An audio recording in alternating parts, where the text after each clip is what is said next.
Hello, guys. This is a review of the movie Krampus. Krampus is based off of the European folklore or legend of the evil Santa Claus, we could say, that comes and punishes the kids who are bad during Christmas time. I don't know a lot about Krampus and its story, but I've known of it for a while now, which is what led me to want to buy this film in the first place. When I originally watched it, though, I didn't really like it. I thought it was just, well, why don't I get into my opinions after I go over the plot very quickly. The movie follows the story of Max. He's a young kid with a loving family. He's kind of like a bit crazy. His immediate family, I'm talking like sister, mom, and dad, are very nice, very caring towards him, but and his grandma especially. But when it comes to like uncles and aunts and cousins, it just gets crazy. You know, the stereotype of like having family dinner and everybody talking smack about each other and throwing stuff, and now they're fighting, and now, like, that type of stuff, having controversial topics at dinner, or during dinner. That's what it his family life is like. It's Christmas time, and his family comes over. And at first, he's like, it's going to be different. I know, because of the magic of Christmas and this and that. And he discovers very quickly that it's not going to be different. It's nothing has changed. And he wonders, why do we have to have him over if they're going to be so rude and mean the whole entire time. He loses faith in Christmas and the joy of Christmas. He rips up a letter that he wrote. And that's what draws Krampus to town. Through flashbacks, cartoon flashbacks, we see how the grandma first came into contact with Krampus. And she's so like weird and so cryptic about everything.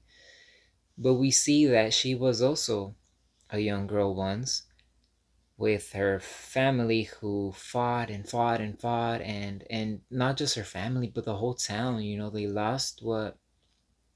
They lost the Christmas spirit and were just hungry for, literally would steal from each other just so they could have more, and without any regard for the people who were left without things.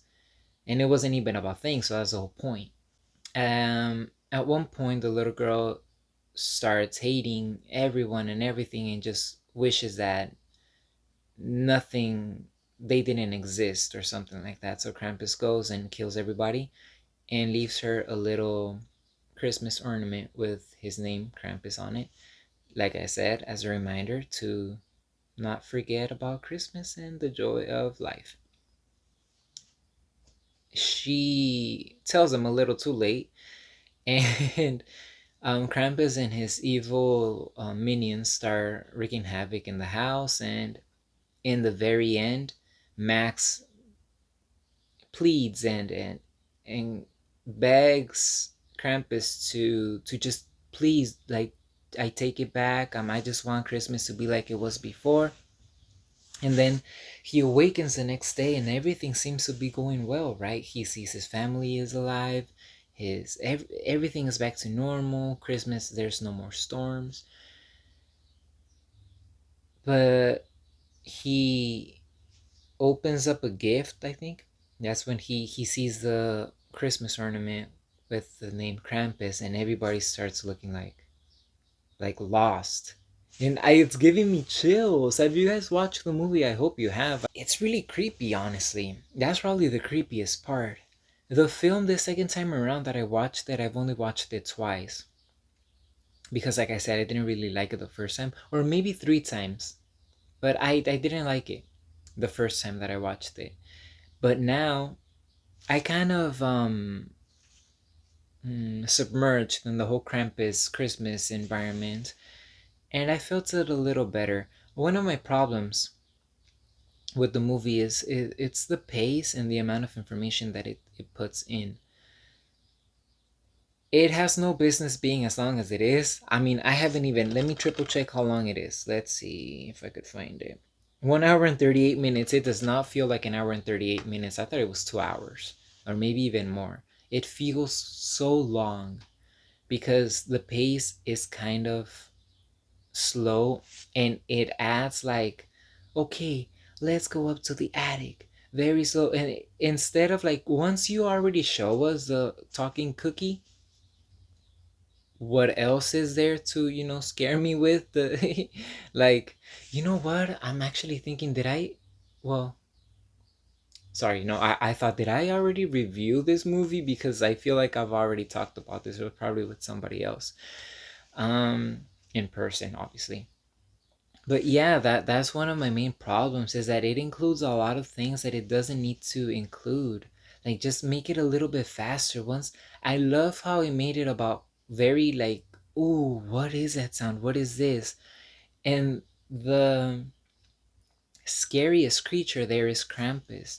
And I hate that they make it so that the gingerbread cookie and the little animals and the angel are also attacking. Like, that's, I know that it's part of the story from what I have read, the legend of Krampus, if I'm not mistaken. But they just made it so cartoonish where, like, I enjoy it, right? I'm not saying that they should have taken it off completely, but once you start with that, with the craziness, you don't have to go back to the what is that sound back there, because we already know what it is. So just hurry on through, get on with it, and let the kills begin and make them gnarly. And if you want to still have the spooks and make it be about something evil lurking in the background, then have it be Krampus himself. Don't make him into a joke, because he's not a joke. I was like gonna be like the old lady. I too have experienced it.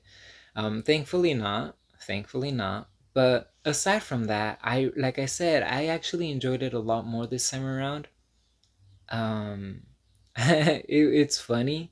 It has its funny times, and it's also very intense. And back to the ending that I was talking about earlier, it's such a creepy thing to live through that torment, that nightmare of a night where you, things that you thought were impossible in a very bad way actually became real, and you saw your family get kidnapped and or murdered, and you begged this horned demon looking thing to bring him back. But when he does, you realize that something is off, and he owns you now. Isn't that crazy? That, I feel like Brielle from Ellen. Isn't that crazy? At that point, I just kill myself, because why live in a little sphere? What are they? What are those called? Gosh, in Spanish, I just call them bolitas de cristal, like little crystal balls. Are they crystal balls? It's probably crystal balls. I don't know, but imagine, like, and that's, I feel like that's, it's beautiful to look at. The scene was very beautiful, but it's also a metaphor to like him being the owner of you. You are no longer a free human in the world. You belong to this evil entity, like many others. And like I said, it just breaks your heart. It's like, why? So what's the point? And what I hate is when there's a problem in my everyday life, I'm the type of person, like, I want to talk about it. I want to talk about them. I don't want to have any elephant in the room.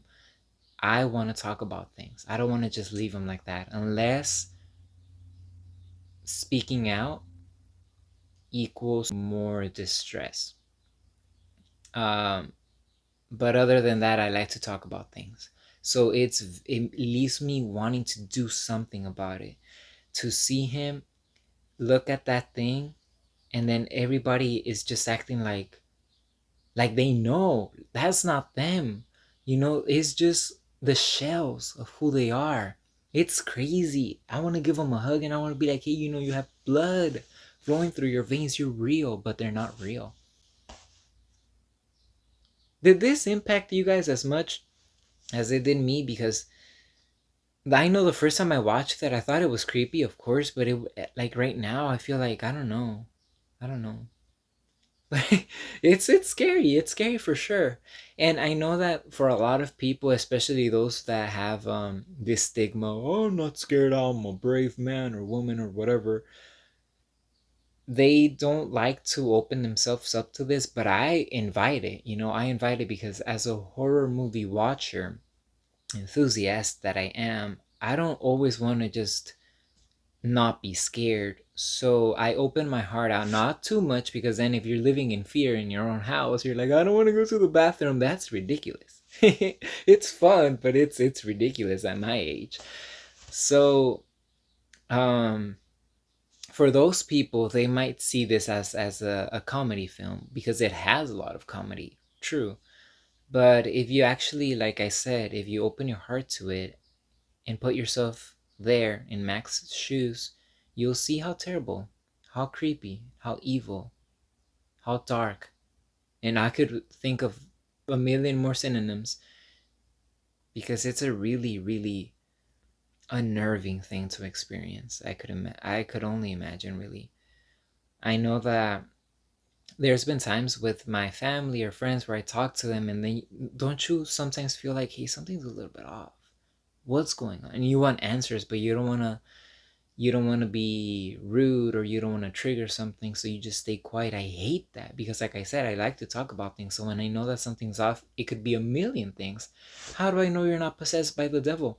How do I know you didn't experience loss in your family and you don't want to talk to me about it?